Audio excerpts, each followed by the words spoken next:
Alright, so I recently played through Billy Hatcher. This was a game I was kind of mixed about starting because growing up, there was two games that I knew were from the Sonic team, other than Sonic, obviously. Knights, which I really, really like, and Billy Hatcher. But the thing that sort of made me hesitant about Billy Hatcher is I knew it was rolling based, which I thought sounded like a fun idea, but I also was a little worried about how it would turn out. Can't really think of too many games that do that sort of thing. Maybe, like, I think Super Monkey Ball Adventure sort of on a platformy esque approach, and maybe Glover did the same thing. But yeah, upon starting the game, I realized that my assumption there, I mean, it wasn't entirely inaccurate. Most levels have, based around the rolling physics.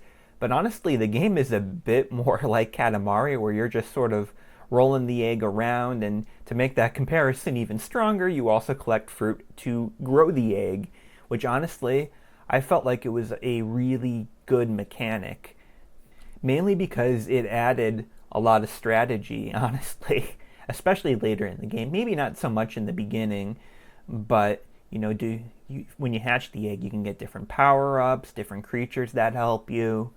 So it's like, do you want that power up, or do you want a bigger egg which will do more damage to surrounding enemies? Do you even risk it though? Because if you take too much damage, the egg will pop and you won't get any reward. So I thought that was a general pretty fun, unique idea. This is definitely a game where you can kind of see that it's a Sonic Team game, at least from the time. Since I mentioned you hatch, creatures from the eggs, and it kind of gave me some Chow Garden-esque vibes. But also, sort of the core lore, I guess, of the world revolves around churning night into day, and that is something very along the lines of the other series I mentioned, Knights. The structure of the game is very Mario 64 like. You have a handful of worlds. Actually, the one thing I will give credit that was a nice surprise is it looked like it was going to be kind of a quicker game. Because when you first see the world menu, it looked like, I think there was 6 worlds, 5 levels apiece. All right, that's about 30 levels. That's not too bad. That's about where Crash was at the time. But then you unlock extra characters that add a level to each world, and then you have a secret final world that has a full set of levels as well. So it went from being, it's probably about 30 to almost double at 56 levels, which was a fun surprise.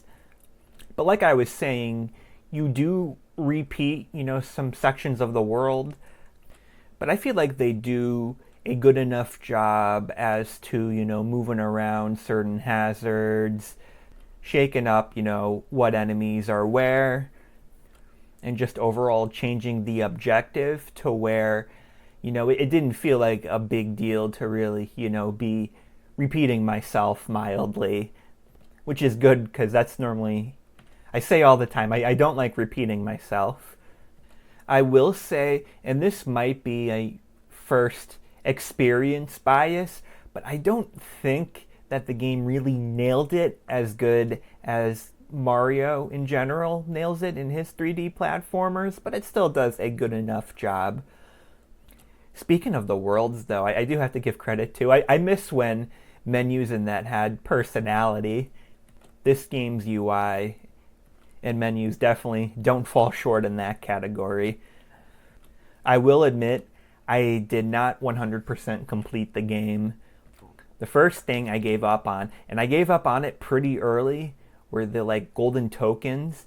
Each world has 5 of them, and in the first world, I think I found 3, but only collected 2 because I was having a really hard time lining up the third one.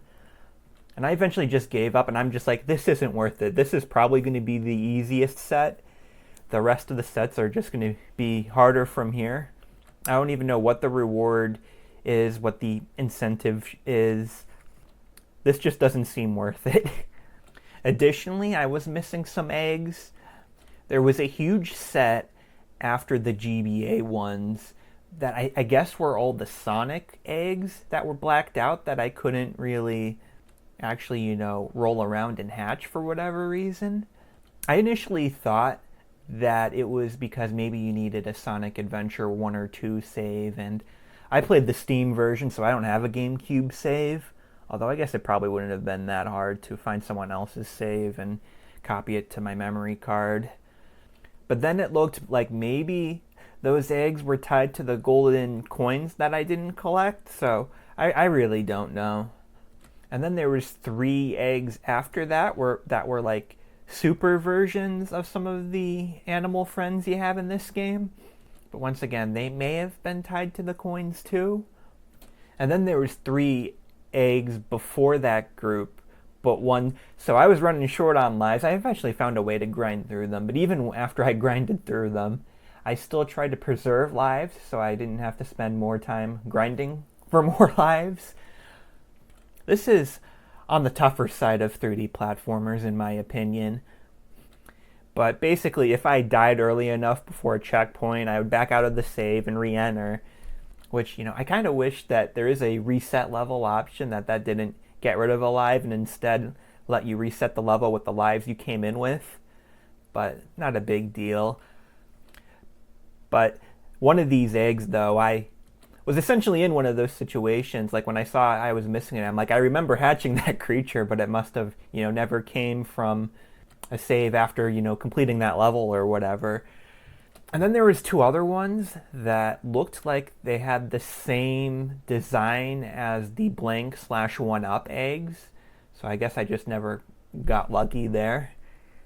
I will say there are a few things that I think could have been better that I would have really liked to have seen in like maybe a remake or if they ever did a sequel or anything. Definitely the biggest thing is the ledges. For me, it's not game breaking, but I can see several people maybe rage quitting, it being, a step too far for them. But if you jump on a ledge and you don't hit it just right, your egg will land on the higher platform, but you won't. You'll drop back down. And I eventually found out later in the game that you can sort of dash to sort of, pretty much guarantee that you're both going to make it, but you don't always have that option because sometimes the platforms are just too small to where you'll dash right off the other side. And a lot of times there will be an egg close by, but maybe you're already using that egg, or maybe you go to jump up using that egg and you fuck up the jump again. And it's really frustrating because at that point you're left sort of waiting for the egg to despawn and respawn, which, takes a decent minute or so. And I feel like that's such a easy fix. Like if you had an ability to maybe knock an egg off the edge of a platform, or if you use the horn that you use to hatch the eggs, but you can use them because you can clearly see where the spawn points are. They're pretty much all the eggs are in nests. So if you can go to a nest to manually despawn and respawn the eggs so you don't have to wait, then it's not that big of a deal. Still frustrating, but more acceptable. And like I said, it happened to me maybe once every couple hours playing the game. But it wasn't breaking for me, but I can see some people drawing the line. 2 other things.